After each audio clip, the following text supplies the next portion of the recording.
What's up everybody? In this video, I'm going to show you guys how to use the Nikon D850's focus stacking process in photo stacking feature. Then we're gonna bring it back into the mic Perea, and in this video. What's up everybody? My name is Mike Perea, and in this video I'm going to show you guys how to use the focus stack feature, which is called focus shift, in the Nikon D850 out in the field. Then we're going to bring it back, get on the computer, and I'm going to show you guys how to process it in Photoshop.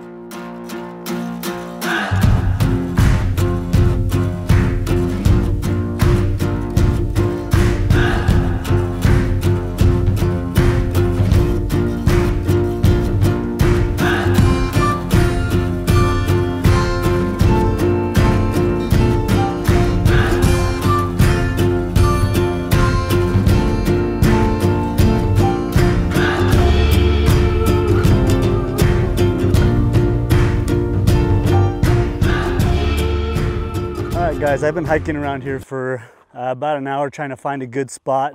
What I was looking for was like one of those big saguaro cactuses that fallen over, like the skeleton of it, and I couldn't find one of those, but I found another kind of a cactus that's a skeleton that's laying down, and I got it right in the middle of some of these teddy bear choyas that light up really great. And I got the sun kind of setting here in about an hour, but what I wanted to show you guys was how I focus stack with the D850. What I use is I start off with the focus peaking, which I put the camera in manual. I use focus peaking to show the red right up close as I can, the very closest point, which is gonna be, I'll show you guys here what I got. You stay, Bruno. So what I'm gonna do is I got this really close to the lens. As you can see here, it was within about 1.5 to 2 feet. And there's no possible way, even at like f/22, am I gonna get from here all the way back to here and the background all in focus. There's just no possible way that I'm going to focus peak on this part of the cactus, this fallen dead cactus right here. I'm going to focus peak and I'm going to focus on that. That's going to be my very first focus point, my very closest focus point. All right guys, so I'm going to put my camera into manual.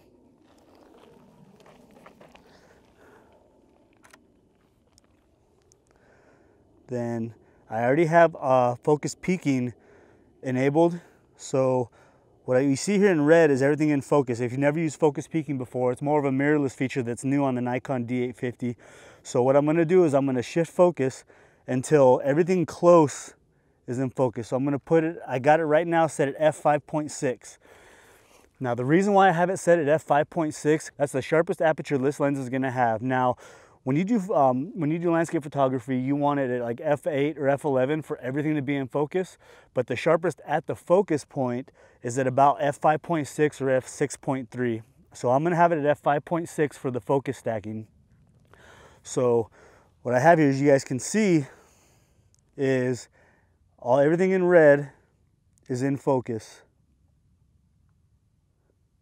Okay, and it shows actually the cactus is in focus. But I think if we were to go right there is perfect. So now I got all this here is in focus. The photo shooting menu under focus shift shooting. It's going to be under focus shift shooting. So click on that. Number of shots. This one doesn't really matter. I always put it pretty high because what it's going to do is it's going to just kind of take pictures until it reaches infinity. So it's going to do it itself. So the focus step width just determines how far in between your focus points are. The camera is going to determine that yourself. It's kind of arbitrary. So I usually leave it pretty low at a narrow.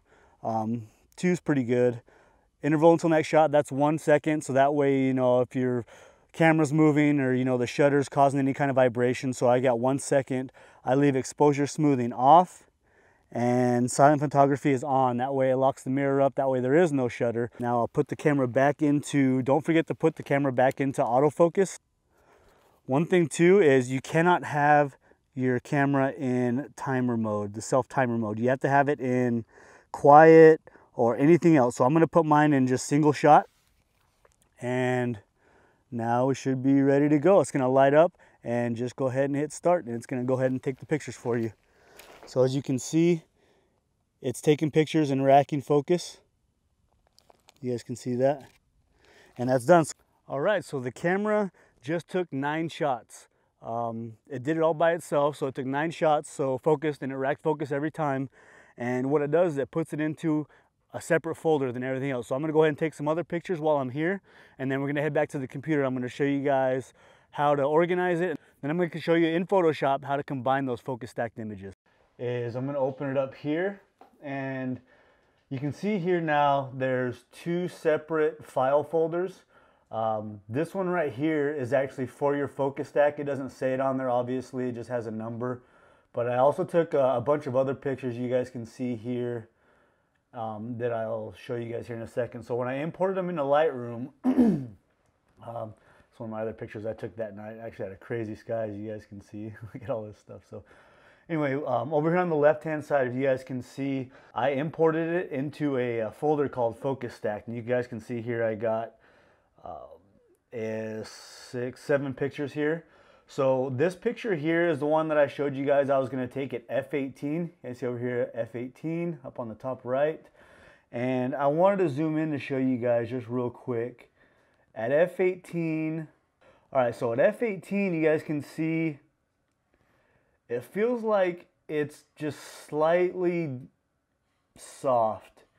Not everything's super razor sharp in focus, which is a result of the aperture. I never really shoot at f18. This was more just to show you guys that it's pretty much impossible to get this entire scene in focus. You got the mountains in the back that are soft. This right here, this cactus right here in the middle looks like it's fairly sharp, but you can just kind of tell everything is soft through at f18. So like I said, it's pretty much impossible. You can see the cactus back here that's all soft. So what I wanted to show you guys here, if we go to this very first one, this was my very first shot. You can see here how much sharper this is right here in the front.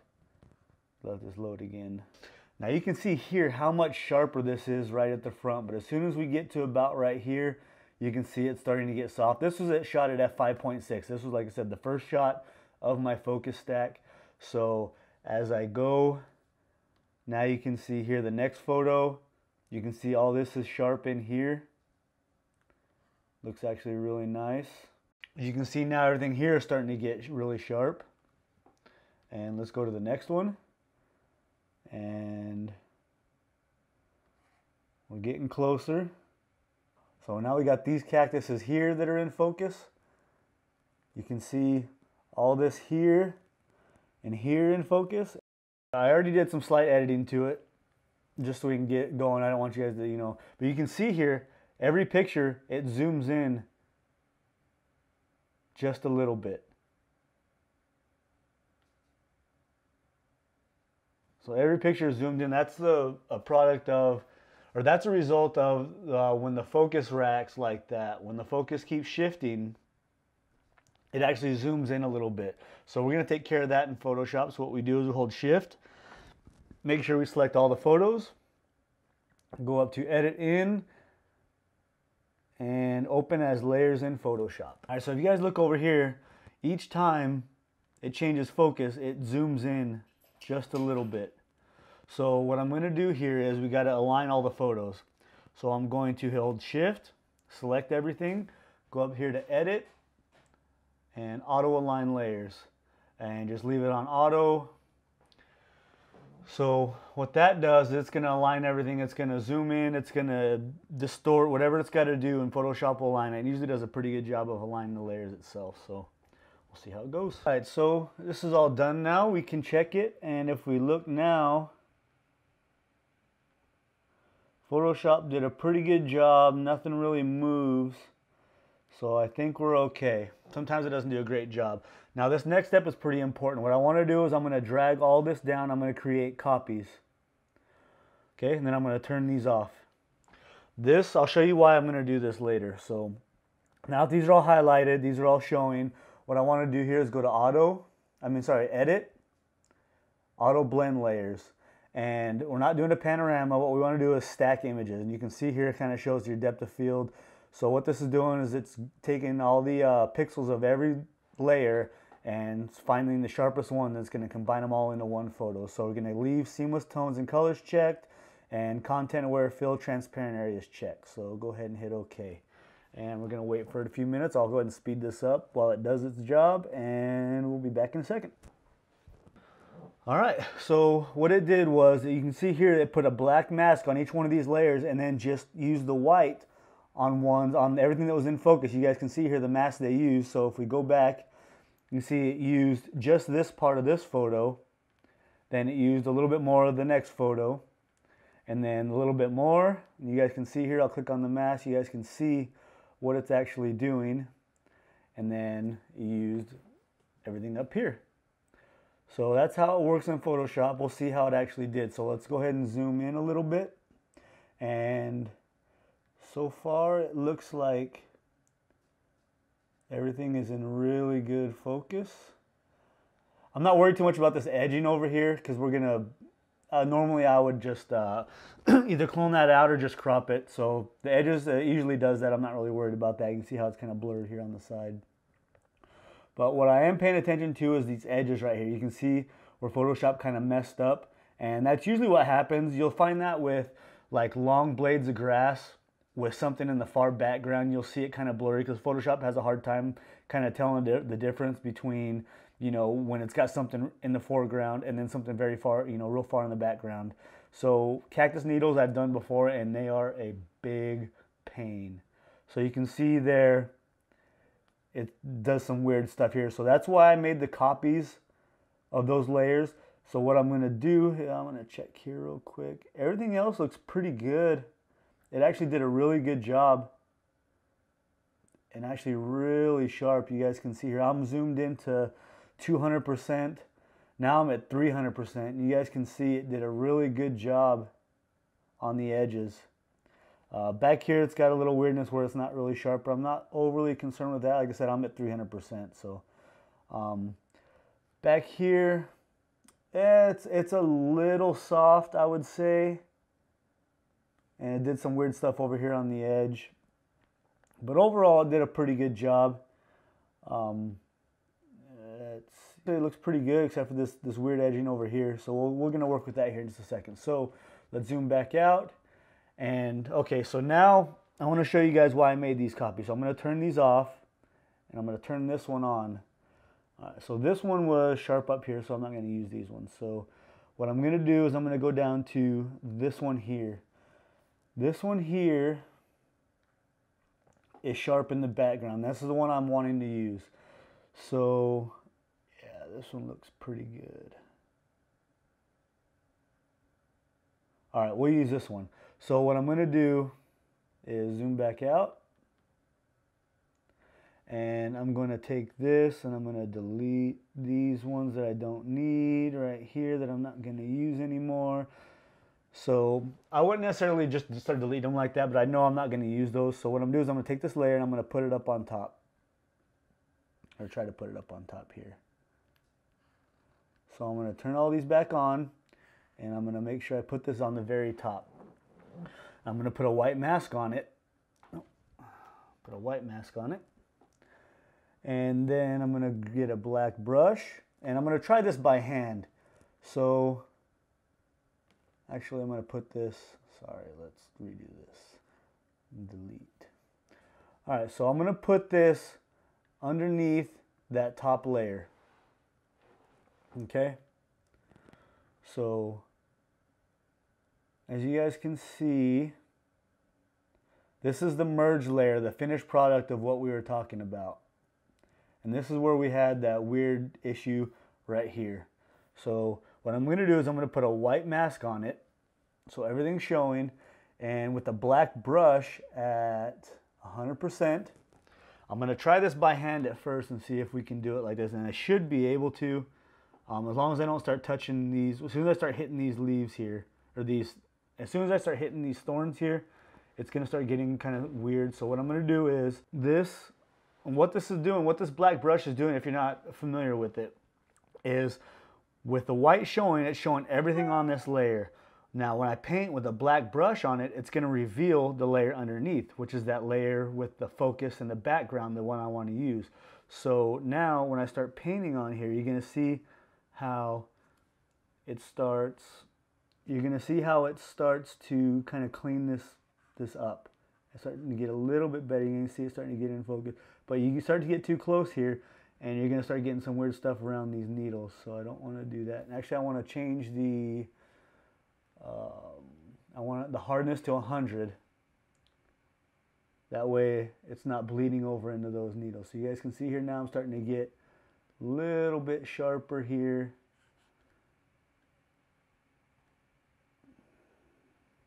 And if you accidentally go into it like that, you can just switch back over to white and paint in, make your brush a little bit smaller, start painting these back in, back to black, and just start painting this stuff in.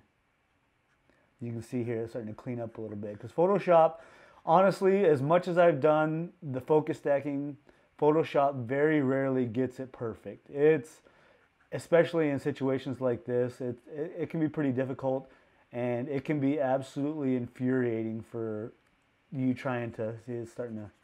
All right, so some weirdness over here as well. Get low in between here like this. And in this kind of situation, it's going to be really hard to get every single thing like this because of these pine needles. I mean, we might be able to create a luminosity mask or a color mask of some kind and maybe do a little bit better job. Get these back in here a little bit better. Let's try, what do we got here? So, all right, and that's about it. And that's why I make copies, just in case Photoshop doesn't do the perfect job, which it rarely does, like I said. But now you can see overall, I mean, everything now is in focus. So that's about the only time that I really use focus stacking, is when you got something really far, really close in the foreground. And I'm using a wide angle lens on this, which is one of my favorite techniques. I love wide angle shots where you have something in the foreground. This picture isn't really, you know, something that I would put up or anything like that. I just wanted to show you guys the purpose of taking this shot, to put something really close in the foreground. Normally, I really like over-exaggerating the foreground, making the foreground kind of a focal point. Anyway, that's pretty much it. From now, you would just kind of go on your editing and do whatever it is you're going to do to finish out the photo. So I hope you guys like this. I hope you guys learned something from it. You know, this is something I've been working on for a little while. It's never exact, especially in Photoshop. Now, just a quick tip, if you guys don't have a D850 and don't have the availability to do it all in camera as far as the focus racking for you, what I like to do, what I did with my D810, is if I wanted to focus stack something, and let's say you're on a trip where you're taking like 500 pictures and you want to do like a 6 or 10 shot focus stack little sequence, what I would do is I would take a photo with my hand in front of it. That would indicate to me later on when I'm in post-processing, if I'm like a week later, I would put my hand in front of it. And then what I would do is I would focus, autofocus on different points of the scene. And at the very end, on my last shot, I would put my hand in front of the camera and take another photo. So my hands were actually the brackets that I would take those photos in. Like I said, it's nice that I have the D850 now that does it for you in camera. But yeah, that's pretty much it. So I hope you guys liked this video. If you liked it, hit that subscribe button, hit that thumbs up button for me. And I will see you guys on the next video.